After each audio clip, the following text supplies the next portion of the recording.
Jai Sri Krishna. And continuing with the Srimad Bhagavad, written by Swami Tejomayanandji, I continue with the 24 gurus that Dattatreya ji made. Last, I spoke about what he learned from the python and the pigeons. And let's continue. Now let's see what he learns from the ocean.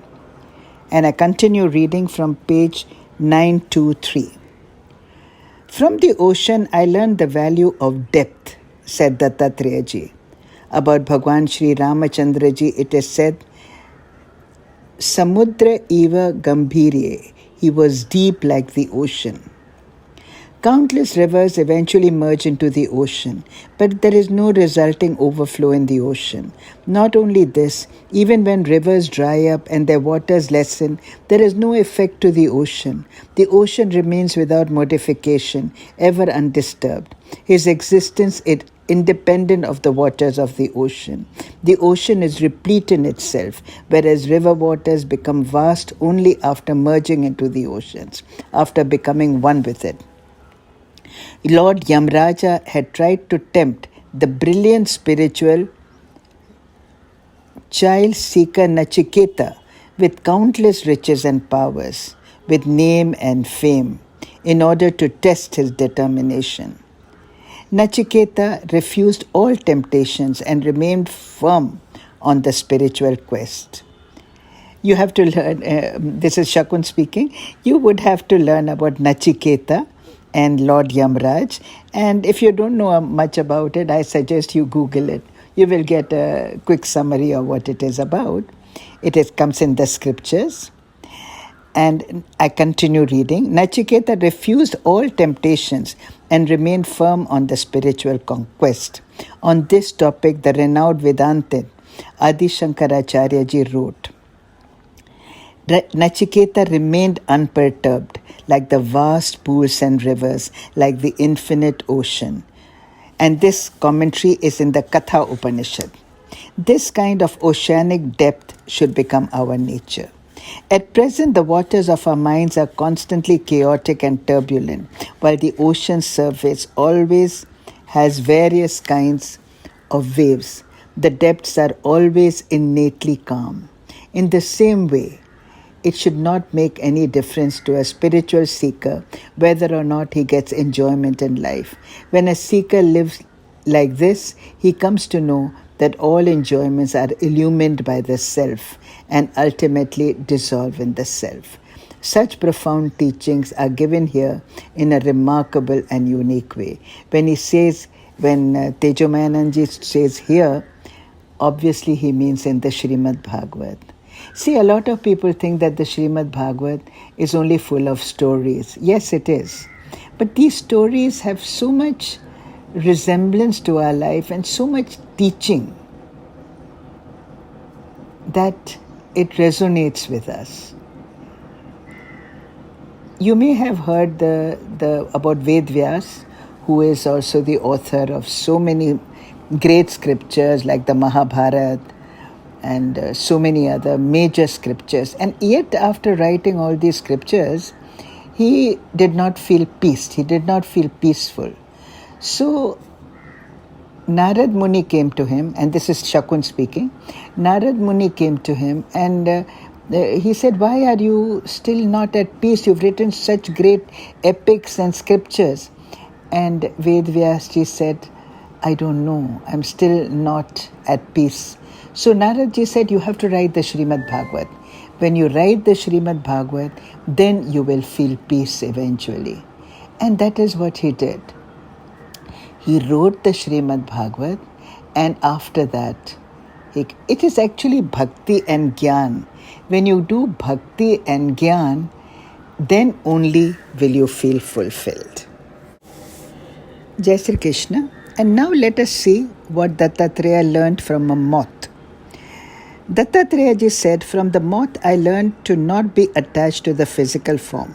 The moth sees the shapes and colors of fire, becomes attached to them, and destroys himself by willingly going into the flames. In the same way, when someone is a slave to the senses, he becomes excessively attached to physical forms and thereby destroys his life. In samsara, the physical form holds tremendous attraction for us, whether he is the physical attraction between man and woman or the inherent attraction for material objects. When we succumb to these temptations, we lose our discriminatory power, become engrossed in indulgence, and thus destroy ourselves. What is, and this Shakun speaking, what is it to become a slave of the senses? My eyes want to see something, I will get obsessed with seeing something. My hands want to touch something, I will get obsessed with touching something.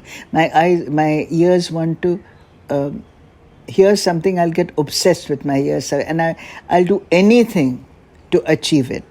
Now, that kind of excessive obsession is what is the problem. Excessively obsessed with youth. If you're going to live longer, you are going to become old. And that is a fact. So, yes, look as beautiful as you can, look as graceful as you can, but to become obsessively attached to what the senses want will ultimately lead to destruction. And I, as Shakun, am not trying to say that I have been able to achieve all that. As I speak with you, I also tell myself what I need to learn. So now let's only learn about the honeybee today. From the honeybee, Dattatreya continues, from the honeybee I learned that man could grasp the essence of which whatever he encounters. Honeybees go to many flowers and collect their essence. From these bees I learned that never get stuck at one place in life. If one has the opportunity to learn something good from somewhere, whether from someone young or old, whether from one scripture or another, one should extract the essential teachings from everything. After all, would you reject a diamond necklace just because you found it in a garage bin? No, you would take it. It is said, value the sword, leave the sheath. Dattatreya ji said, we should learn from whatever we can and from whoever we can. It is not important whether the person disseminating knowledge is a child or an elder, a woman or a man. What is important is the knowledge being spoken. This is what I learned from the honeybee. And there are two stories like that I have heard. One is of Ashtavakra.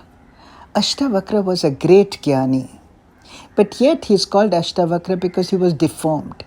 He had 8 limbs in different angles. And when he came to court, people laughed at him because they said, what are you going to teach? But yet the form has nothing to do with his Gyan.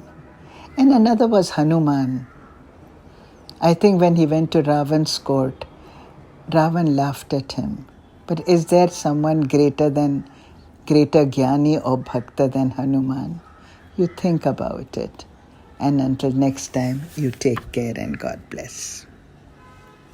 And the bhajan for today is Shukr Kara Guruji Tera Shukr Kara. Shukr Kara means I thank you, O Guruji. You can thank the Guru or the Guru within you if you have a Guru. That Guru is connected to the Guru within you. So it goes something like this in my croaky voice. Shukr kara, Guruji tera shukr kara. Tere har vele har raat, Guruji shukr kara. Guruji shukr kara. मेरी बनी रही जी बात गुरुजी शुक्र करा गुरुजी शुक्र करा मेरे बदल गए हालात गुरुजी शुक्र करा गुरुजी शुक्र करा गुरुजी शुक्र करा मेरी सुन ली तू अरदास गुरु जी शुक्र करा, गुरु जी शुक्र करा।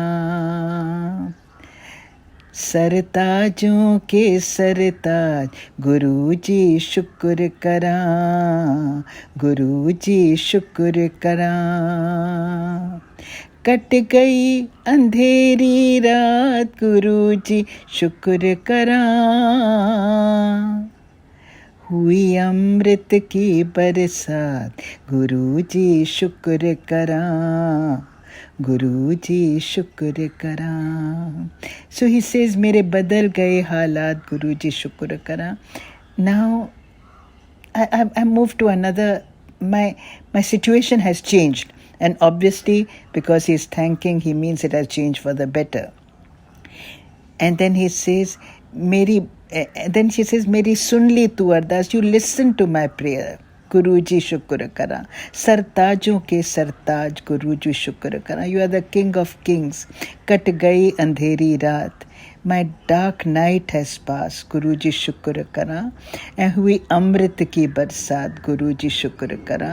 Now there is nectar flowing over me and I thank you, O Lord।